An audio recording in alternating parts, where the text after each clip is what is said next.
ये तो नहीं आ रहा ना? श्योर। ओके। हाय। हाय रितेश। राकेश। राकेश। हाय राकेश।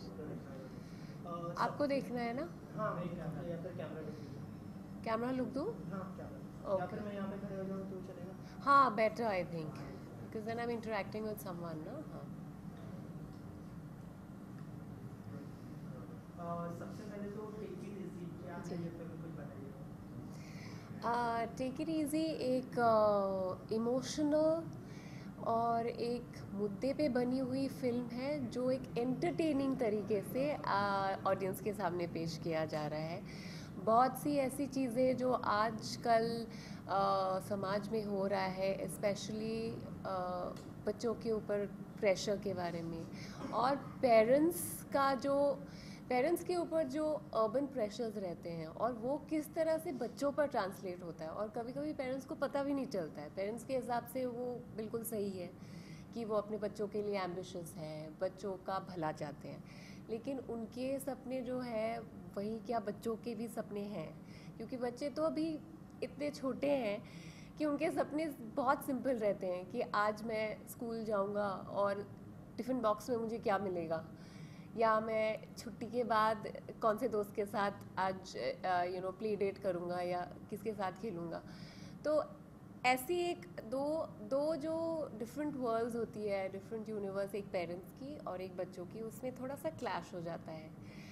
पर इसी चीज़ को हम लोग एंटरटेनिंग तरीके से सबके सामने एक मैसेज के साथ पेश करने की कोशिश कर रहे हैं।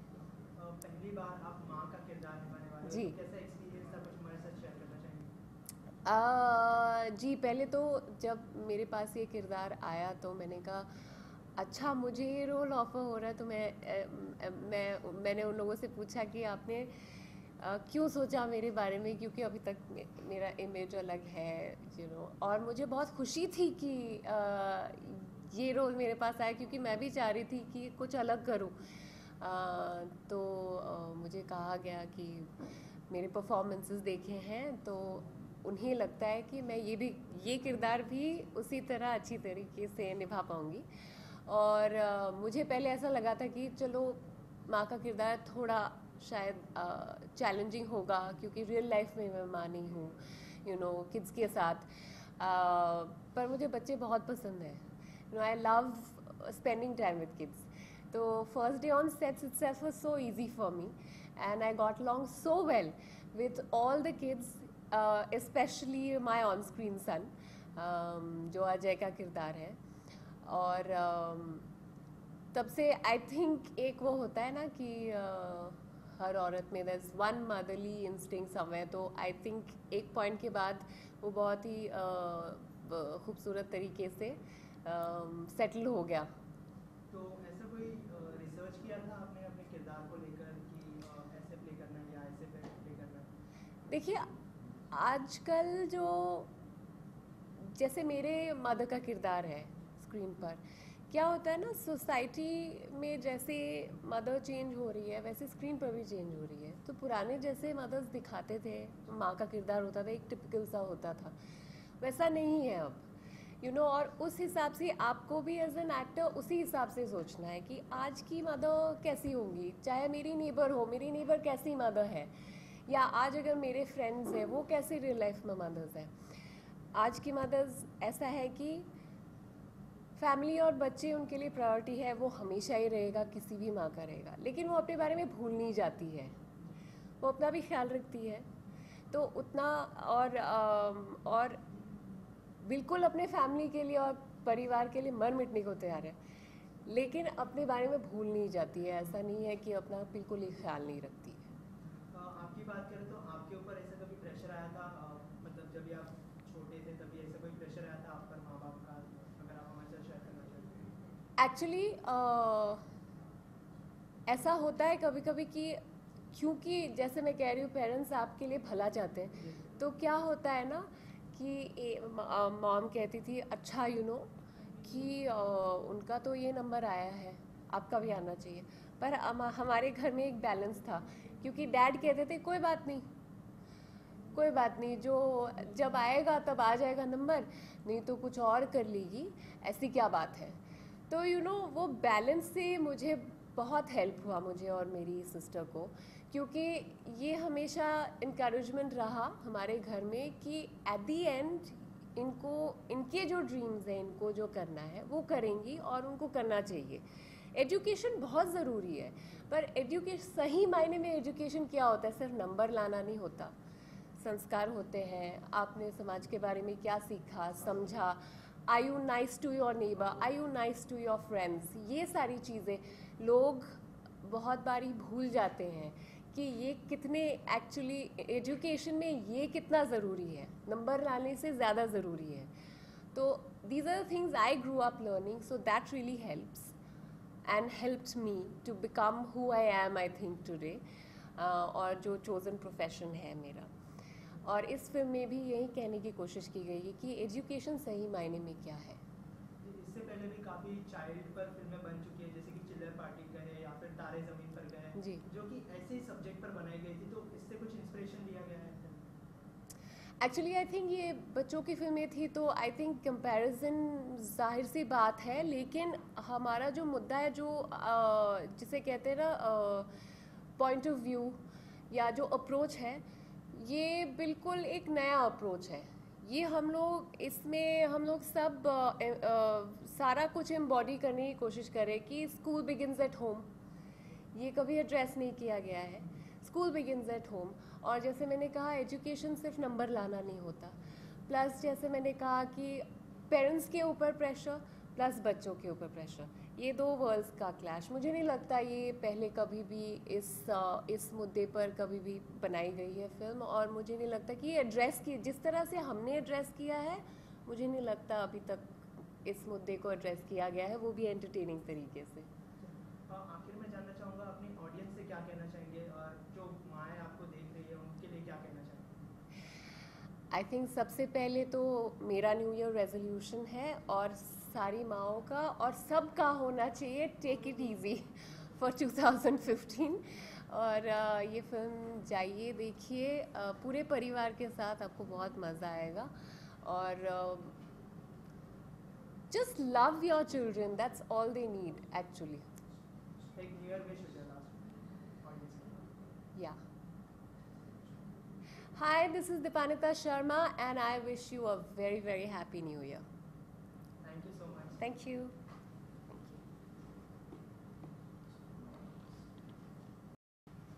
So many of them. Okay, that's fine. सबसे पहले तो टेक इट इजी में आपके किरदार के बारे में जानना चाहूँगा, किस तरह का किरदार निभाने वाला हूँ? ये बच्चों की फिल्म है और उसमें दो परिवारों की कहानी है जो एक दूसरे से बच्चों की वजह से जुड़ते हैं। तो मैं एक परिवार के मुखिया का रोल कर रहा हूँ। I am the head of one of the families.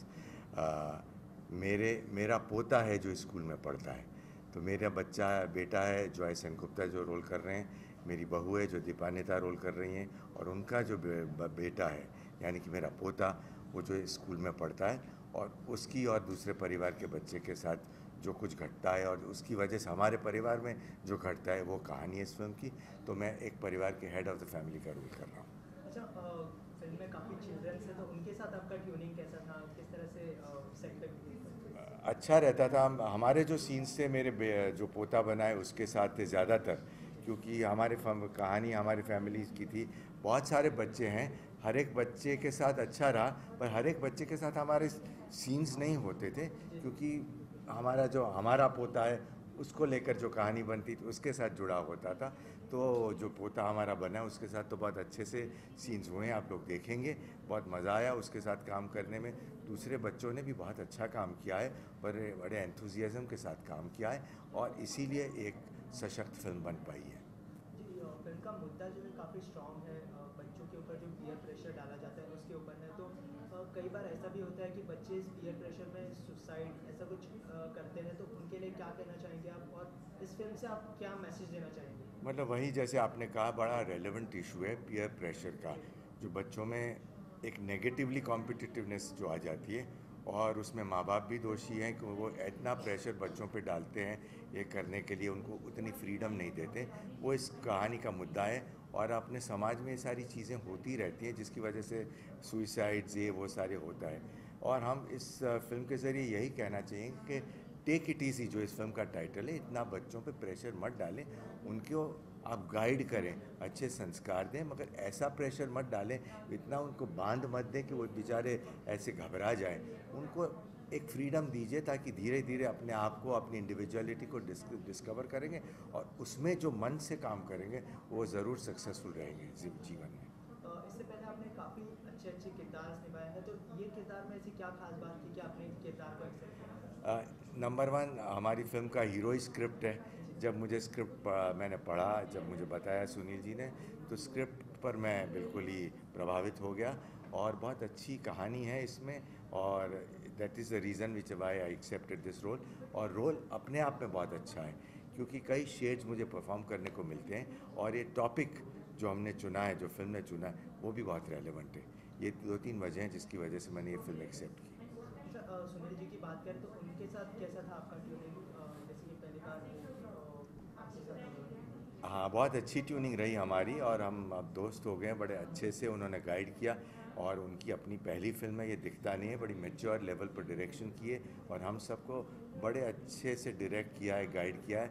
As a रिटल I think एक अच्छे लेवल के परफॉर्मेंसेस सबके आए हैं इस फिल्म में। बहुत मज़ा आया सुनील के साथ काम करने का। अच्छा, फिल्म जो है न्यू ईयर के टाइम रिलीज़ होने वाली है, तो कोई पेरेंट्स से कुछ कहना चाहेंगे न्यू ईयर के लिए कि ऐसे चिल्ड्रन को गाइड करना चाहिए, ऐसा कुछ? हाँ, न्यू ईयर 2015 शुरू हो रहा है, तो मैं यही पेरेंट्स से ये कहना चाहूँगा कि उनका न्यू ईयर रेजोल्यूशन ये होना चाहिए कि अपने बच्चों को अच्छे से गाइड करें। उनको बिल्कुल ऐसे कुछ बांध मत दें, उनकी पर्सनालिटी को डेवलप करने दीजिए, बच्चों को समझिए और उनको समझने के बाद उनको करेक्ट गाइडेंस दीजिए और उनको पनपने दीजिए। अच्छे इंडिविजुअल्स ही बनेंगे, करेक्ट संस्कार आप देंगे तो। अच्छा, फिर मैं एक ऑडियंस के लिए न्यू ईयर विश हिंदी में। जी, हिंदी में, इंग्लिश में। नमस्ते, आप सबको 2015 का साल बहुत अच्छा रहे, बहुत अच्छा बीते। Very happy new year to all of you. Thank you sir. Thank you.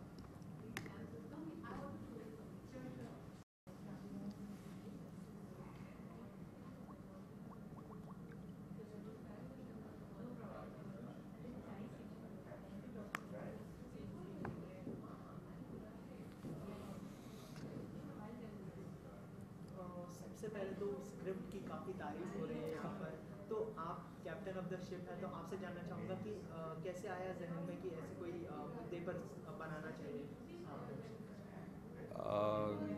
जो फिल्म के प्रोड्यूसर हैं धर्मेश पंडित साहब, उनसे मुलाकात हुई और उन्होंने कहा एक फिल्म बनाना चाहता हूँ और फर्स्ट टाइम बना रहा हूँ, तो एक लिमिटेड बजट्स के अंदर बनाएंगे हम लोग फिल्म, तो किस टॉपिक पर बनानी चाहिए। काफ़ी डिस्कशन हुआ कि कॉमेडी बने, सस्पेंस थ्रिलर बने।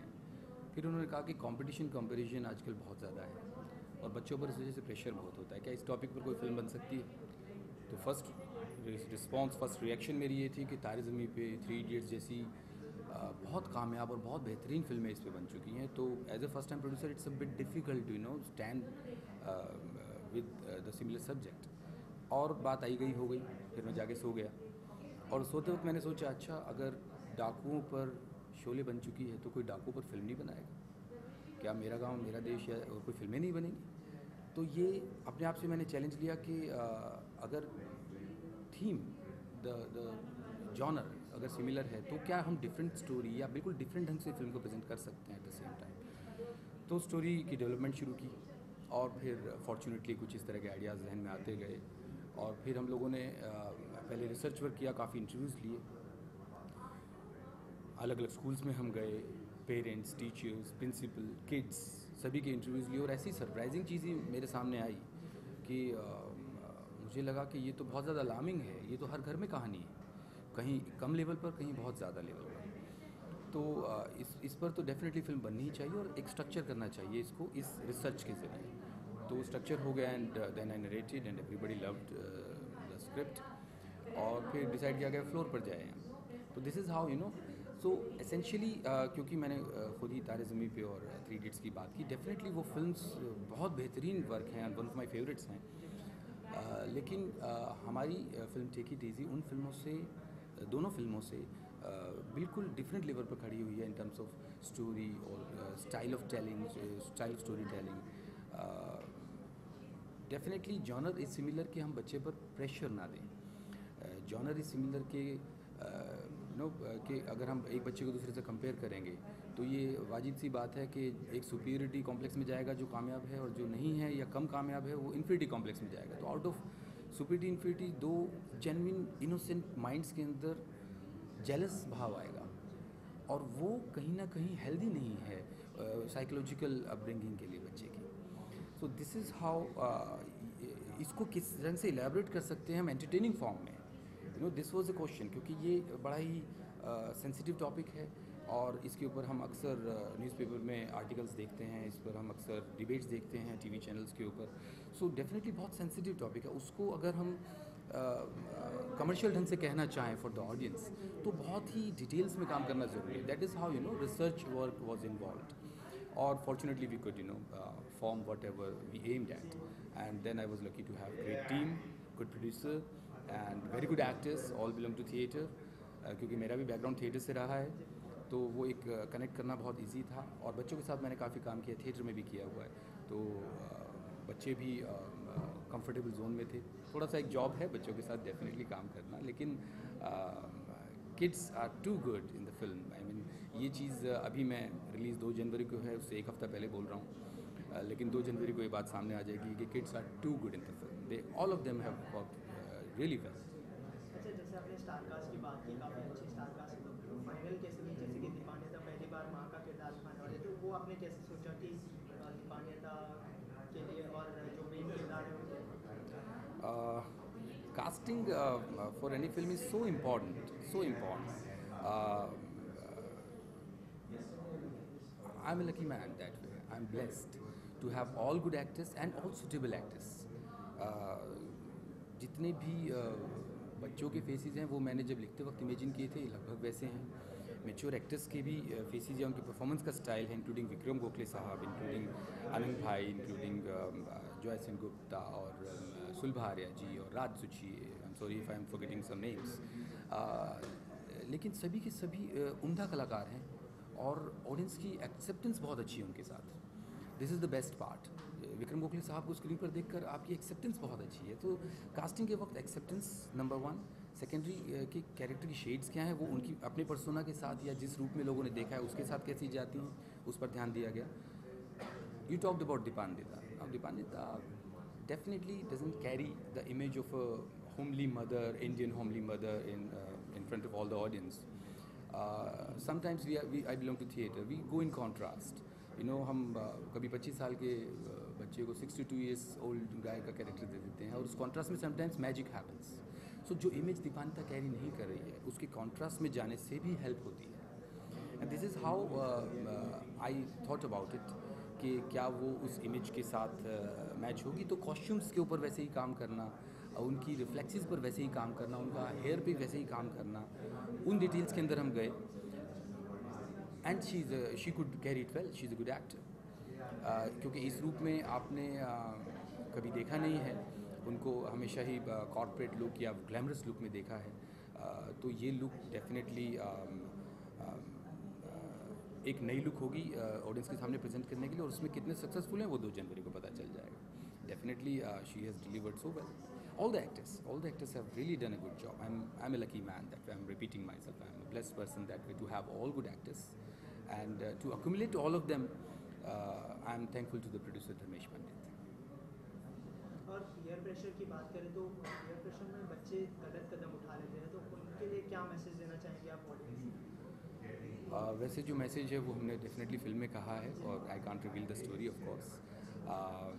देखिए, बच्चों के लिए अगर मैसेज देना है हमें, तो माँ बाप जो हैं वो कभी भी अपने बच्चों का बुरा नहीं चाहते, ये हम सबको पता है। बच्चों को लगता है कि हमें प्रेशराइज़ कर रहे हैं, हमें आज़ादी नहीं दे रहे, हमें ये चीज़ें चाहिए। आज वो सुपरमैन बनना चाहते हैं, कल स्पाइडरमैन बनना चाहते हैं। जो चीज़ इंस्पायर करे, इन्फ्लुएंस करे, उसकी तरफ दिल दौड़ने लग जाता है और उस चीज़ को मैच्योर यानी पेरेंट्स वो समझते हैं, वो कंट्रोल करना चाहते हैं और इसी में ही पीयर प्रेशर की शुरुआत होती है। अब पेरेंटल प्रेशर बच्चे फील करते हैं, ये तो सच है, चाहे मैं हूँ, मेरे पिताजी हों या उनके दादाजी हों, कहीं ना कहीं माँ बाप और बच्चों के बीच एक प्रेशर नाम की चीज़ एग्जिस्ट करती है, मगर वो प्रेशर पॉजिटिव हो। ऐसा हमारा कहना है कि कंपटीशन कंपैरिजन हेल्दी हो।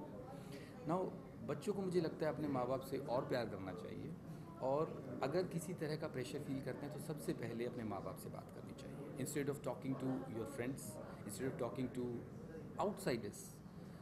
घर पे बात करनी चाहिए कि नहीं मम्मा, ये तो मुझे अच्छा नहीं लग रहा है, या पापा ये तो आप अच्छा नहीं कर रहे, please. So they should seek guidance and help at the home itself, not outside. तो यही मैं बच्चों से कहना चाहूँगा। और बाकी जिस एज ग्रुप के बच्चों की हम बात कर रहे हैं, वो एज ग्रुप बहुत ही नाजुक सा वक्त होता है ज़िंदगी का, और उस वक्त पे हमें पेरेंट्स की रिस्पॉन्सिबिलिटी ज़्यादा बन जाती है कि उनसे राइट क्वेश्चंस भी करवाना, उनको वो माहौल देना कि वो हेल्प सीख करने के लिए अप्रोच करें, यानी पेरेंट्स को अप्रोचेबल बनना चाहिए।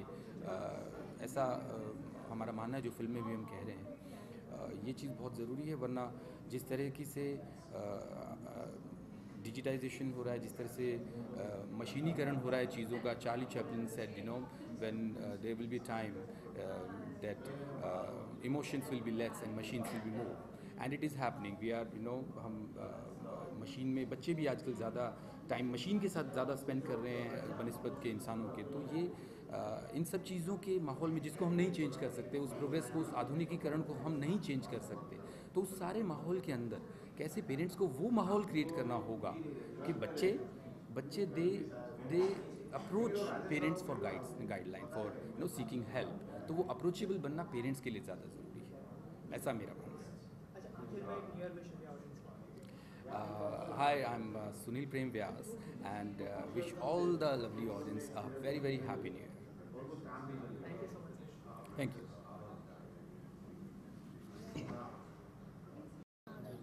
इंडिया में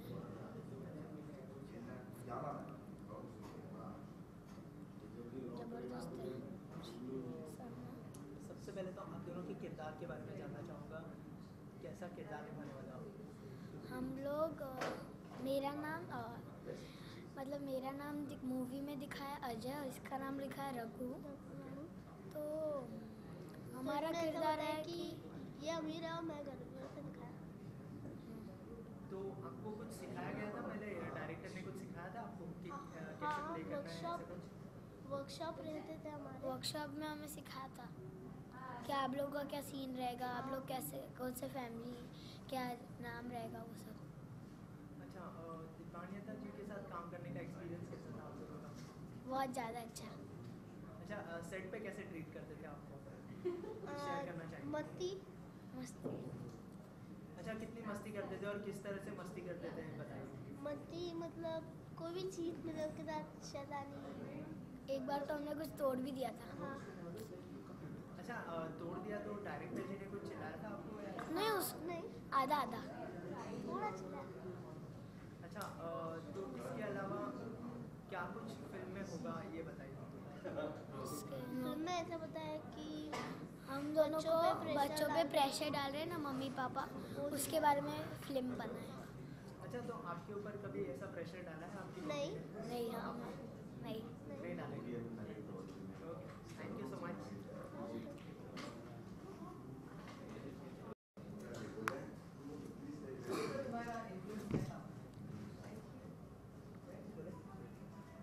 सबसे पहले तो फिल्म स्क्रिप्ट ही हीरो है, तो क्या कहना चाहेंगे, कैसे एक्सेप्ट किया इस फिल्म को? यू मीन टू से कैसे मेरे ये ख्याल मेरे दिल में आया था, जी जी जी। या एक्चुअली ये स्टोरी मैं आगे भी बता चुका हूँ कि मैं मेरे दोस्तों के साथ गली पे नाके पे खड़ा था, तभी ये 8-10 माएँ खड़ी थी बस की वेट करके, बच्चे शायद उनके बस में आने वाले थे, तो सभी माएँ गॉसिप कर रही थी कि यार मैंने तो डिसीजन ले लिया, ICSE में नहीं रखना है, CBSE में लेना है। कोई माँ बता रही थी मैं IG में बेटर रहता है बच्चों के लिए। तो मैं ये सुन सुन के हैरान हो गया कि कोई भी एक मत पे बैठा नहीं है। खैर फिर मैं घर गया, मेरे बाजू वाले का किस्सा मैं सुनाता हूँ। उधर भी यही हुआ था कि उसकी बच्चे ने सबसे पहले जानकी देवी में एडमिशन लिया, उसके बाद 2 साल के बाद उसने रायंस इंटरनेशनल स्कूल में एडमिशन लिया। फिर वहाँ की एजुकेशन सिस्टम शायद उसको पसंद नहीं आई, तो उसने उसके बाद ऑस्ट्रेलियन कांगारू किड्स में एडमिशन लिया, और right now they are in Vibgyor करके। तो मैं देखा ये लोग कंटिन्यूस ये लोग चेंज करते जा रहे हैं, कोई एक पर्टिकुलर सिस्टम नहीं, जिस एजुकेशनल सिस्टम जिसको हम लोग फॉलो कर सके। हमारे वक्त में क्या था, मेरे पिताजी ने कान पकड़ के घर के सबसे नज़दीक वाली स्कूल में बिठा दिया पढ़ने को। उस वक्त भी ए फॉर एप्पल ही था और इस वक्त भी ए फॉर एप्पल ही है, तो ज़्यादा कुछ फ़र्क नहीं आया है। उस टाइम भी 1+1=2 था, आज भी 1+1=2 है। तो इतनी सारी शैक्षणिक पद्धतियाँ जो बन गई, तो वो मुझे मेरे थॉट में आ गई, और वहाँ बच्चों के अंदर कंपैरिजन कंपटीशन खड़ी हो जाती थी। तो ये कंपैरिजन कंपटीशन शब्द मुझे एकदम ठीक लगा, और बाजू वाले का किस्सा देख के भी लगा कि ये लोग माएँ, ज़्यादातर माएँ इसको फॉलो कर देंगे, इसको दिखा दूँ मैं, मेरा बच्चा तो अब आईजी में पढ़ता है और आईजी तो सबसे बेस्ट है। इस टाइप की सिस्टम को लेके मैंने मेरी वाइफ के साथ डिस्कशन किया, यार ये क्या चल रहा है, और मैंने एक 2 पेजर स्टोरी लिखी कंपैरिजन कंपटीशन पे। तो स्टोरी मेरी वाइफ को बहुत अच्छी लगी, तो हमने सोचा कि चलो इसमें कुछ मूवी बनाते छोटे बच्चे की, छोटे स्मॉल बजट की। और सुनील भाई से मेरा फिर परिचय हुआ, मैंने बोला यार ये सब्जेक्ट है, तू इस पर कुछ मुझे गूँथ के दे, और उन्होंने इतनी अच्छी एक स्टोरी लिखी इसके ऊपर। तो हम लोग ने सोच लिया कि हाँ अब तो बना दे मूवी, और आज फिर धीरे धीरे वो उसमें आकार लेते गई स्टोरी, और बाद में हम लोग शूट करके आज हम इस जगह पे खड़े कि आज 2 तारीख को रिलीज़ करने जा रहे हैं। अच्छा, फिल्म का जो है सब्जेक्ट काफ़ी स्ट्रॉन्ग है, फिल्म को कंपेयर किया जा सकता है तारे ज़मीन पर, चिल्लर पार्टी जैसी फिल्म से, क्या कहना चाहेंगे कितना अलग है? नहीं, तारे ज़मीं पर इसके साथ हाँ पीयर प्रेशर, हाँ इस तरह से अलग है कि देखो एकदम लोअर मिडिल क्लास की तो बात है नहीं, लेकिन ज़रा अपर मिडिल क्लास होता है, उसमें माँ बाप दोनों कमाने जाते, दोनों यही सोचते कि ये ज़माने में मेरा बच्चा कैसे लड़ पाएगा। तो उस चिंता में वो लोग बच्चे के पास अब समझो स्कूल से आने के बाद 5 घंटे का फ्री वक्त है, तो 5 घंटों को लोग बांट देते, कराटे क्लास में डाल देंगे, योगा में डालेंगे, मैथमेटिक्स का टीचर को रख देंगे, यानी बच्चे के पास खुद के लिए 1 घंटा भी नहीं बचता टीवी देखने के लिए। थोड़ा सा वक्त मिल गया, अगर टीवी देखते हुए मिल गया तो माँ सोचेगी ये वक्त का यूज़ करके उसको गिटार क्लास में डाल देते, मतलब बच्चे के पास खुद का कोई वक्त नहीं बचता है। तो ये स्टोरी एकदम अपर मिडिल क्लास की या मिडिल क्लास की है, एकदम लोअर क्लास की नहीं, कि वहाँ तो ये सब झंझट होती नहीं है। तो उस नज़र से मैं सोचता हूँ कि ये तारे ज़मीं पर तो डिसलेक्सिया का कोई मतलब एक पर्टिकुलर रोग के कारण ऐसे बच्चों पे आधारित थी वो स्टोरी। यहाँ वो नहीं, यहाँ जनरल समाज में जो सारे बच्चे उनको ध्यान में रख के स्टोरी रची गई है। और कंपैरिजन कंपटीशन, ये जो 2 विष है जो हम बच्चों में घोलते, अनजाने में घोल देते, तो उसके कारण आगे जाके वो फॉर एग्ज़ाम्पल अगर डॉक्टरी करना चाहता है तो 10-15 लाख का वो डोनेशन देता है। अब इतने सारे पैसे उसने देखा मेरे पिताजी कैसे भी करके जुगाड़ करके ले आए, तो अब वो अच्छा इंसान नहीं बन पाता। वो यही चाहता कि मैं पहले कैसे ये पैसे कवर करूँ जो मेरे पिताजी ने यहाँ वहाँ से लोन ला के लिए थे, और उस चक्कर में वो थोड़ा सा मतलब उसके अंदर विष जो घुल गया है, तो वो समाज में मतलब वो अच्छी तरह से डॉक्टर नहीं बन पाता। मतलब उसके सब कटिंग रहते, कहाँ पर भी लैब पे भेजेगा तो वहाँ से उसका कटिंग होता है, तो हम अच्छा इंसान नहीं बना पाए और न ही अच्छा डॉक्टर भी बना पाए। तो मैं वही उसी चीज़ पे कंसंट्रेशन किया कि comparison competition is not good for society, यही बताने के लिए मैंने कोशिश की। नॉट ओनली दैट, एजुकेशन जितनी संस्था है, जितनी स्कूल है, मेरी स्कूल सबसे ज़्यादा अच्छी है, उसमें इतना डोनेशन है, ये भी एक गलत चक्कर चल रहा है। मतलब सभी लोग जैसे धंधा करने बैठ गए। स्कूल अब वैसे वाली स्कूल नहीं रही जहाँ हमको बैठा देते थे माँ बाप लेके जाके, और वहाँ मतलब टीचर मारते भी थे और हम लोग सहन भी करते थे, और हम अगर फरियाद करते मम्मी को कि हमको मारा तो अच्छा हुआ, वो कभी हमारे पक्ष नहीं लेते थे। आज के टाइम में ऐसा नहीं, जाके माँ पहुंच जाती है और पुलिस को बुला लेती है, टीचर को अंदर करवा देती है। तो आई थिंक काफ़ी फ़र्क आ गया है इस सिस्टम में। तो ये सब चीज़ें हमने दिखाई इसमें मूवी में। Thank you.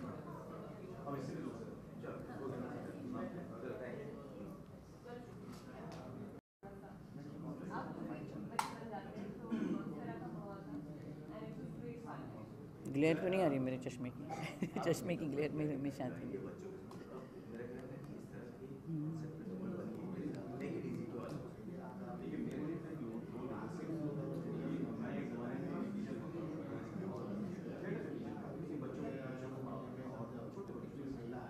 आपसे बात करूं? सबसे पहले तो फिल्म का सब्जेक्ट काफ़ी स्ट्रॉन्ग है, तो जी। कैसे आई आपके पास फिल्म? एक्चुअली पता नहीं लोगों को ये मालूम था कि मैं टीचर थी, तो बच्चों से काफ़ी मेरा मतलब मैं कंफर्ट लेवल रहता है मेरा, वो तो मैं ऐसे ही बात कर रही हूँ। लेकिन ये है कि सुनील को मैं जानती थी, तो थिएटर का आदमी है, तो जाहिर है हमारी बिरादरी का है। तो जैसे उसने उसके पास से आया, मुझे मैसेज किया ऐसे बनना है, क्योंकि धर्मेश जी को मैं नहीं जानती थी जो प्रोड्यूसर है, तो और बच्चों की फिल्म में तो फिर ना बोलने का कुछ था ही नहीं मेरे लिए। अच्छा, इससे पहले आपने काफ़ी अच्छे किरदार निभाए, जी। ये किरदार आपको उस किरदार से कैसे अलग करेगा और क्या रिसर्च किया आपने किरदार निभाने? मैं सच्ची बात अगर बताऊं तो उसको आप मेरे में जो कमी है कह सकते हैं, मेरा रिसर्च वगैरह कुछ नहीं होता। मुझे ऐसा लगता है कि कैरेक्टर समझ में आए तो जो फिर आपका दिल से जो निकलता है, अभिनय बोलो या एक्सप्रेशंस बोलो या थिंकिंग अबाउट द कैरेक्टर बोलो, वो मेरे लिए होता है। जो मतलब तैयारी करते हैं तो मुझे बहुत अच्छा भी लगता है कि अरे लोग कैसे, मैंने कितनी भी तैयारी करने की कोशिश की तो होती नहीं मेरे से। लेकिन क्या है कि अगर डायरेक्टर से आपकी ट्यूनिंग हो और अगर आपको सब्जेक्ट पसंद हो तो फिर मुझे लगता है ये सारी चीज़ें प्रॉब्लम क्रिएट नहीं करती। और दूसरा ये है कि एक माँ, एक टीचर, एक जागरूक सिटीज़न, तो ये सब्जेक्ट ऐसा था कि जो मेरे करीब था, बिकॉज मुझे मालूम है कि जो बच्चों पे आजकल प्रेशर आते हैं, और मैं सिर्फ पेरेंट्स को नहीं ब्लेम करूँगी, बिकॉज इतना कंपटीशन चल रहा है सोसाइटी में कि वो parents, it's like vicious circle now, because parents को फिर उस स्टैंडर्ड तक रहना पड़ता है कभी कभी। अब कुछ लोग जो है ज़रा ज़्यादा करते हैं तो फिर बच्चों पे कैसा प्रेशर आता है। तो मेनली ये बच्चों के लिए और पेरेंट्स के लिए, और मैं तो बोलूँ सोसाइटी के लिए बनी हुई फिल्म है, और जो बनाई भी बच्चों ने और पेरेंट्स ने। हम लोग थोड़ा बैकग्राउंड में हैं, असल में तो बच्चों की फिल्म है ये। जी, आपको मालूम है ना, सिर पे बच्चे रहे, लेकिन मेरा प्रॉब्लम था नहीं, इसलिए कि मैं स्कूल में और कॉलेज में बच्चों को हैंडल कर चुकी हूँ। मतलब स्कूल में मेनली किया हुआ है, जो क्योंकि इसमें तो स्कूल के बच्चे थे। तो अगर आपको मालूम है कि बच्चे जब तक शैतानी नहीं करेंगे थोड़ी सी, और सबसे ज़्यादा ये अच्छी बात थी कि उन लोगों की ट्यूनिंग अच्छी थी। मतलब वो लोग पिकनिक ही मना रहे थे, जो इतने सारे बच्चे थे, वो ऐसा नहीं था कि मैं वन अप करूँगा या कुछ करूँगा।